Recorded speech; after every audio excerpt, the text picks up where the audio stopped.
Number 5. Since 1970s, lot of progress have been made in SAM, surface-to-air missile, technology. SAMs play a very important role of anti-area/access denial. Any area defended by a modern SAM, like S-400, is very hard to penetrate, even by the most technologically advanced aircrafts.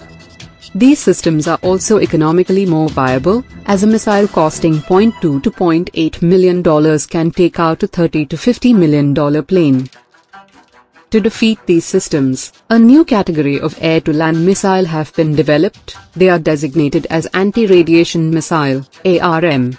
They are commonly carried by special aircrafts in seed role. Currently only a handful of countries, like the US, Germany, Russia and Brazil have built this kind of missile. Number 4. All SAM need radars for targeting. ARM are designed to pick up signals or radiations from radars and communication facilities, and then target them, leading to their eventual destruction. The primary purpose of this type of missile is to degrade adversaries' air defenses in the first period of a conflict, in order to increase the chances of survival for the following waves of strike aircraft. They can also be used to quickly shut down unexpected surface-to-air missile sites during an air raid. Number 3. The Defense Research and Development Organization, DRDO, is working on anti-radiation missile, and is named as New Generation Anti-Radiation Missile, NGARM. It is expected that the maiden flight test will be held by the end of 2016. The Indian Air Force would be inducting this missile within 2 years, following the completion of all the developmental trails. The missile is of indigenous development, including its seeker. This seeker is placed in the front end of the missile, and picks up various radio frequencies. Number 2. The missile is a single-stage, solid-fueled system, and will be using dual-pulse propulsion system instead of thrust propulsion. This is the first time DRDO is using a dual-pulse propulsion system. The missile will initially coast by firing the first pulse. The second pulse will be initiated just before interception of the target, that is the terminal phase. The missile has a range of 100 km to 125 km. Number 1. The missile will be mounted on India's frontline air superiority fighter, the Sukhoi Su-30 Mki, and the indigenous multi-role fighter, HAL-LCA. Currently the Air Force equips its Su-30 Mki fighters with the Russian Kh-35 missile, and uses the French Martel anti-radiation missile on its Jaguar and Mirage aircrafts. The Air Force is negotiating to buy AGM-88 missiles from the US, and plans to induct more than 1,500 in the next 5 years. It is expected that once the indigenous missile is developed, it will be used in conjugation with the above-mentioned missiles. Above the clouds, high in the Himalayas, the old Silk Road climbs through 14,000 feet to the Natula Pass, where two immense nations meet. It's here that India comes face to face with China. 40 years ago, they fought a fierce frontier war. Now finally the border is reopening for trade. Symbol of epic change in both countries as they dash for growth and new riches. India and China together will shape much of this century for all of us. But who will be the winners and losers as they race each other to the top of the world? I'm setting off on a journey through China and India to watch the race unfold. First Shanghai, and the Chinese sprint from the very start. Welcome to take our backup train. The airport train pushes through 430 kilometers per hour, 270 miles per hour, for a mere 8-minute journey. Impressive, undoubtedly. Vitally needed, hardly. But this train is a political statement. Be amazed, be very amazed by China's rise. Once China decided it wanted the fastest train in the world, there didn't need to be any public discussion. This isn't a democracy. In a one-party state, what the government wants, the government gets. The train seems to shout to the world, "We're overtaking you all." Arriving in India is a very different story. This doesn't immediately look like a country on a dash for growth. A taxi in Mumbai, the country's commercial capital, gives me far too much time for a close-up view of slums and jams. Most of India's roads are hopelessly inadequate, part of a lousy infrastructure. But what's holding India back? Partly it's the need to persuade people in overcrowded areas like this to move out of the path of modernisation. They can't be forced out of the way. It's called democracy. But how does it look to those creating the new wealth? Hi. Nice to meet you. What do you think would suit me? I can do all kinds of shoes. I like these ones. These are really smart. In Shanghai, Billy Wang's handmade shoes tell a powerful tale. Billy took me to his small factory, a tiny but thriving part of China's manufacturing boom. His workers copy from photos their customers' favourite shoes. It's all imitation, not innovation. The business is expanding very fast, like all Chinese manufacturing, and Mr. Wang certainly doesn't question China's system, which helps make him rich. I'm just a shoemaker. I just worry about my shoes. Nothing else matters to me. I just want to make good shoes. How much does your business and your future success depend on China's government? According to the Chinese way of thinking, the political system is decisive. Everything else comes second to this. And that's the message big picture China tells you too. In the new Shanghai, with its soaring temples of capitalism, the fast track to wealth has been produced by a rigid political system, communist in name only now. Shanghai's international port is part of national success built on an unwritten deal. Business stays out of politics, especially when the political system delivers so much. The port director told me he's immensely proud of what's been achieved. This area is for refrigerated containers. Over there, those are for hazardous materials. Most of these are for normal dry goods. This whole port was built in 1990. Every year, we're growing by 25%.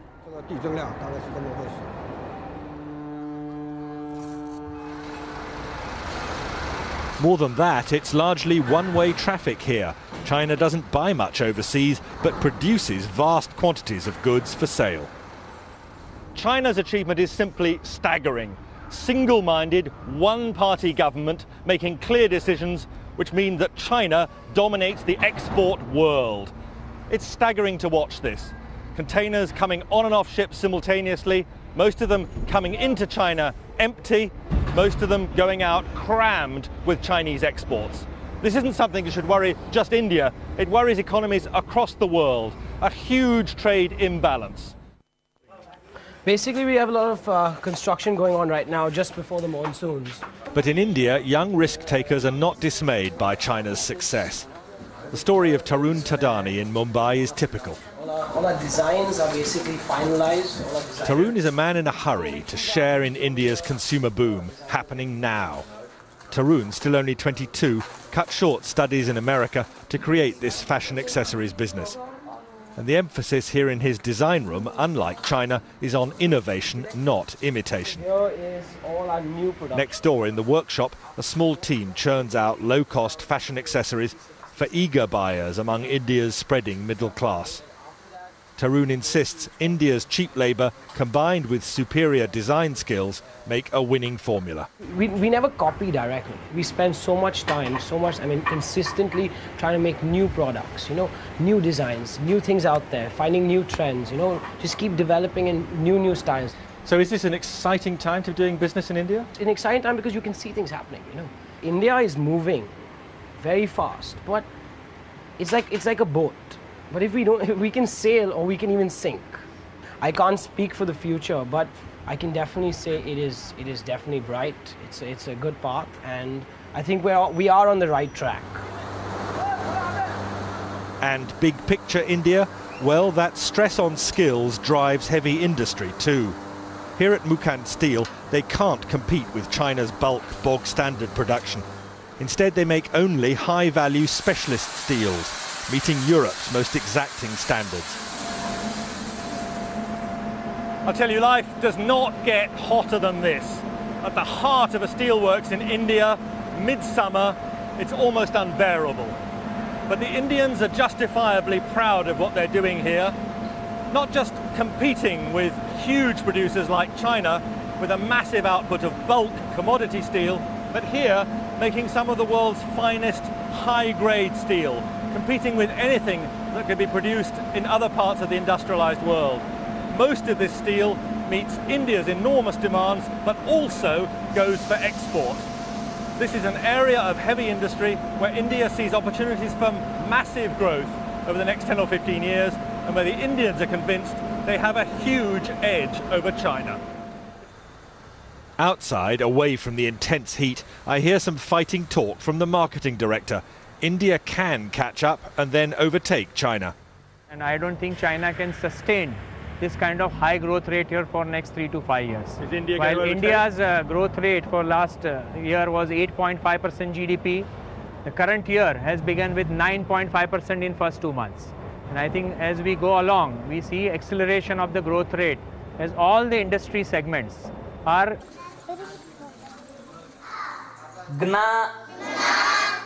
And fighting poverty means giving children skills which could lift them to jobs inside India's urban-led boom.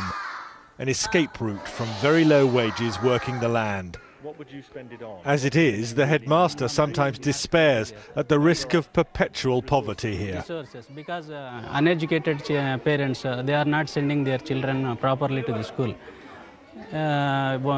Absentees, their children absentees, they are at least continuously nearly 10 to 15 days they are absenting. By that way, will not understand lessons properly. But if they get better educated, will that give them a different chance in life than their parents? I mean, is the future for them better? Definitely, sir. Definitely. Now look at this. Still India, but the contrast could hardly be more extreme. This is the breath-catching campus in Bangalore of Infosys, India's own homegrown software giant, and a major contributor to India's explosive growth. We have a faculty of 180 people who are faculties in computer science. This is possibly the largest computer science faculty anywhere in the world. Mohandas Pai, Infosys director, is showing me a vision of India's future. And the biggest emphasis of all here, no question, it's on teaching. Taking the highest achievers among India's college leavers to even greater heights. They see no limits to the country's future or their own. I want to leave a mark. I'm looking at making a difference somewhere down the line. It's not like everything is already done. So there's so much that's yet to be discovered, that's yet to be tapped. So that way, there's a lot of scope to make a difference. Is this an... India accounted for 14% of total weapons imports between 2011 and 2015. India remains the world's largest weapons importer over the 5-year period, according to latest report of the Stockholm International Peace Research Institute. India is not known to export defense equipments. But in last 2 years, India under the leadership of PM Modi is trying to change that, with Make in India initiative. The idea is to design and manufacture in India and export it to other countries, which will bring in foreign exchange. Defense Minister Manohar Parrikar has set a target to raise India's defense exports to $2 billion in the next 2 years from the current $330 million. In this video, we will look into 5 products that India is exporting or plans to export over the next few years. Number 5. Akash is a surface-to-air missile system developed by DRDO with contribution from 61 Indian public and private sector companies. It is an all-weather missile, enjoying high immunity against active and passive jamming, and is designed to kill adversaries at an altitude as low as 30 meters, to as high as 18 to 20 kilometers. The best part is that DRDO coordinated work with other agencies, including the users, that is the Indian Air Force and Indian Army, to produce this system. It has found takers among friendly foreign nations, such as Thailand and Belarus, which have shown and expressed interest in acquiring the missile system. Number 4. MCGS Barracuda, built by Garden Reach Shipbuilders and Engineers, Kolkata, for National Coast Guard of Mauritius, is an example of successful export. India joined the elite club of warship exporters when GRSE delivered it to Mauritius on the 20th of December 2014. The contract was worth $58.5 million. The Indian government has already cleared export of 13 warships to Mauritius, which will be supplied over the next few years. This include 2 fast patrol vessels, FPVs, and 11 fast attack crafts. India also has agreed on supplying ships to Vietnam. The sale of at least 4 patrol vessels comes as part of the $100 million credit line for military equipments extended to Vietnam by India. The patrol vessels will be about 35 meters in length, 10 meters broad. These will have specialized aluminum hull, and will be used to patrol the waters close to the shore. Vietnam needs at least 7 more such ships, and GRSE is expected to get the order for the rest of the ships as well. Besides, it is also in the race to export 2 light frigates, about 3,500 tons each at a total cost of 2,000 crore rupees, to the Philippines. Number 3. The HAL Light Combat Helicopter, LCH, is a multi-role combat helicopter being developed by Hindustan Aeronautics Limited, for use by the Indian Defence Forces. It has now caught the eyes of African countries. According to a PTI report, India is in talks with certain countries in Africa for possible export of the LCH. Japan has also shown keen interest in acquiring the HAL LCH, after it became the first helicopter of its kind to have landed at an altitude of 16,000 feet from the sea level. No other light combat helicopter has achieved this feat. Number 2. The BrahMos is a ramjet supersonic cruise missile that can be launched from submarines, ships, aircraft or land. It is considered to be the most deadly anti-ship missile. It is a joint venture between the Russian Federation's NPO Mashinostroyenia and India's Defence Research and Development Organization, DRDO, who have together formed BrahMos Aerospace. Talks are in advanced stage with Vietnam for export. Negotiations are also currently underway with Chile, Brazil, South Africa, and Indonesia. Number 1. The HAL Tejas is a single-seat, single-jet engine, multi-role light fighter designed by the Aeronautical Development Agency, ADA, and Hindustan Aeronautics Limited, HAL, for Indian Air Force. Sources said inquiries by foreign countries came during the Bahrain Air Show in January, the very first time that Tejas flew outside the country. As per the report, Sri Lanka and Egypt have shown interest in the aircraft. Sri Lanka had recently rejected Pakistan's JF-17 aircraft built with Chinese help, and is now looking into Tejas.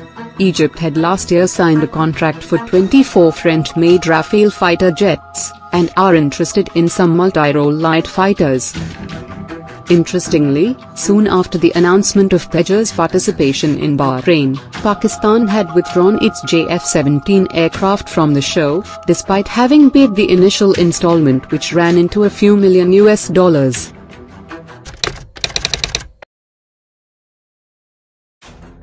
China has maintained very high economic growth over the last 20 years, and has become a major economic power.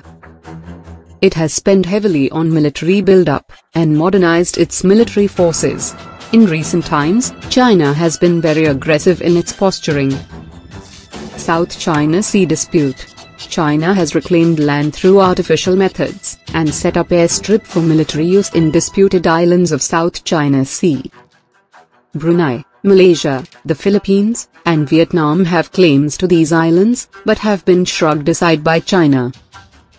Non-claimants like USA, India, Australia and Japan want the South China Sea to remain as international waters with freedom of navigation, whereas China want to control this major tradeway. Dispute with India. In the past 2 to 3 years, Chinese troops have frequently strayed inside India's side of LOC.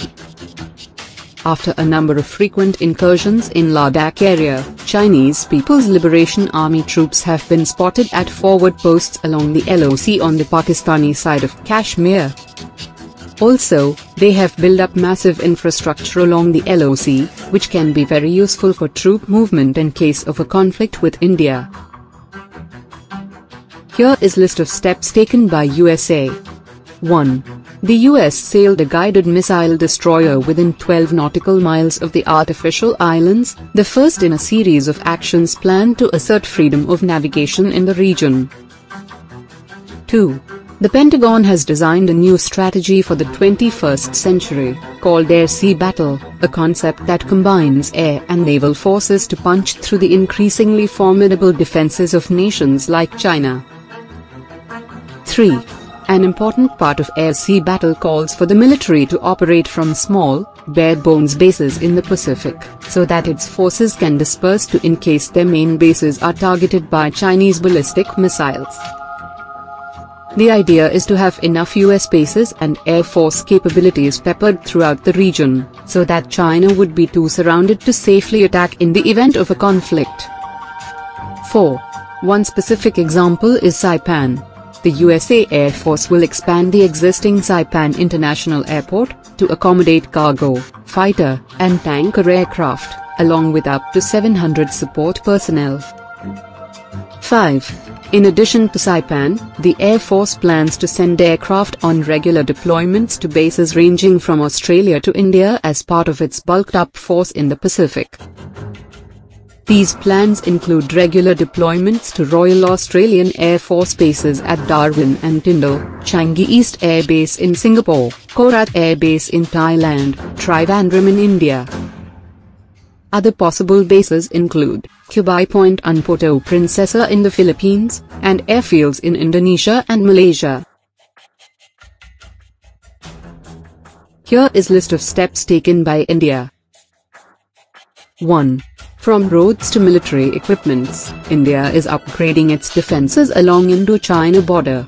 The Indian Army's operational capability along the China border will be getting a major flip, as 2 tank brigades are soon to be deployed in that region. According to latest reports, Defense Ministry has cleared the plan to raise 6 new armored regiments, that will be equipped with roughly 350 tanks.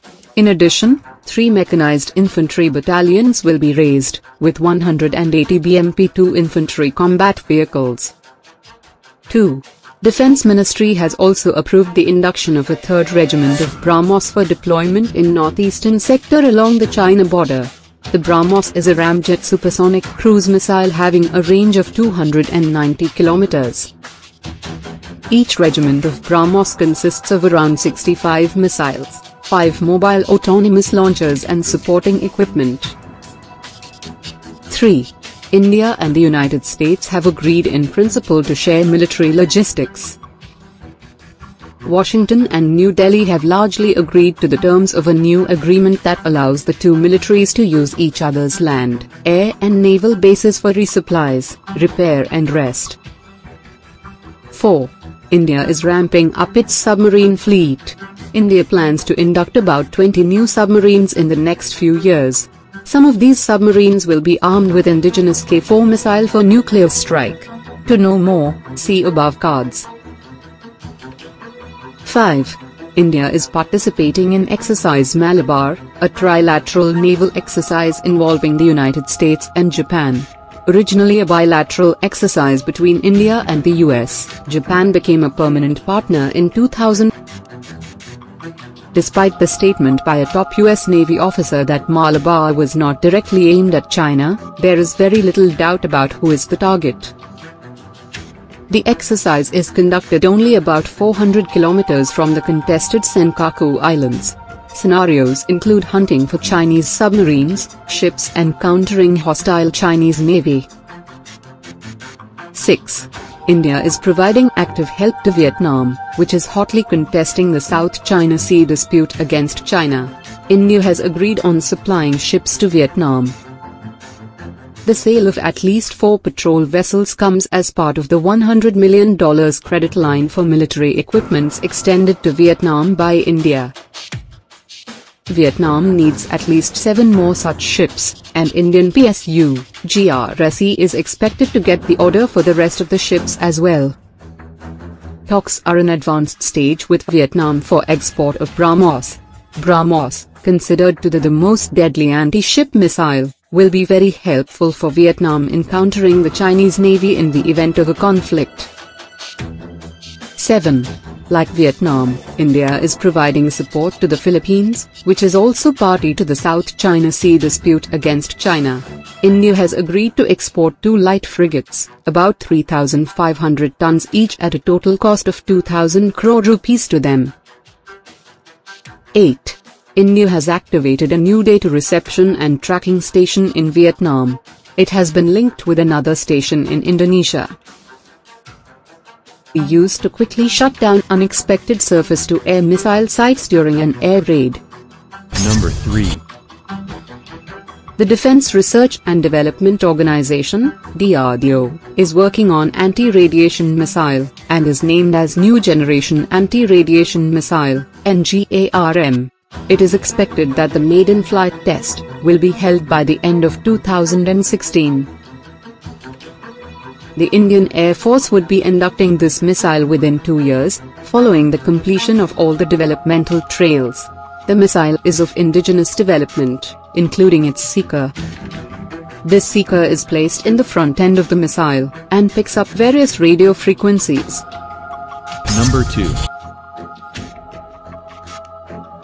The missile is a single-stage, solid-fueled system, and will be using dual-pulse propulsion system instead of thrust propulsion.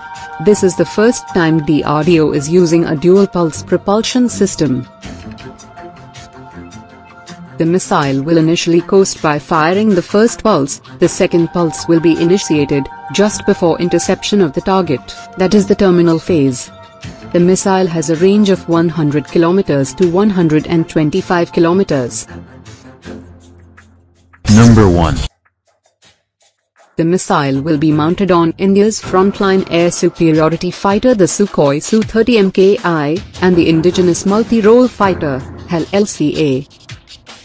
Currently the Air Force equips its Su-30 Mki fighters with the Russian Kh-35 missile, and uses the French Martel anti-radiation missile on its Jaguar and Mirage aircrafts. The Air Force is negotiating to buy AGM-88 missiles from the US, and plans to induct more than 1,500 in the next 5 years. It is expected that once the indigenous missile is developed, it will be used in conjugation with the above-mentioned missiles. Above the clouds, high in the Himalayas. Number 5. Since 1970s, lot of progress have been made in SAM, surface-to-air missile, technology. SAMs play a very important role of anti-area/access denial. Any area defended by a modern SAM, like S-400, is very hard to penetrate, even by the most technologically advanced aircrafts. These systems are also economically more viable, as a missile costing $0.2 to $0.8 million can take out a $30 to $50 million plane. To defeat these systems, a new category of air-to-land missile have been developed. They are designated as anti-radiation missile, ARM. They are commonly carried by special aircrafts in seed role. Currently only a handful of countries, like the US, Germany, Russia and Brazil have built this kind of missile. Number 4. All SAM need radars for targeting. ARM are designed to pick up signals or radiations from radars and communication facilities, and then target them, leading to their eventual destruction. The primary purpose of this type of missile is to degrade adversaries' air defenses in the first period of a conflict, in order to increase the chances of survival for the following waves of strike aircraft. They can also be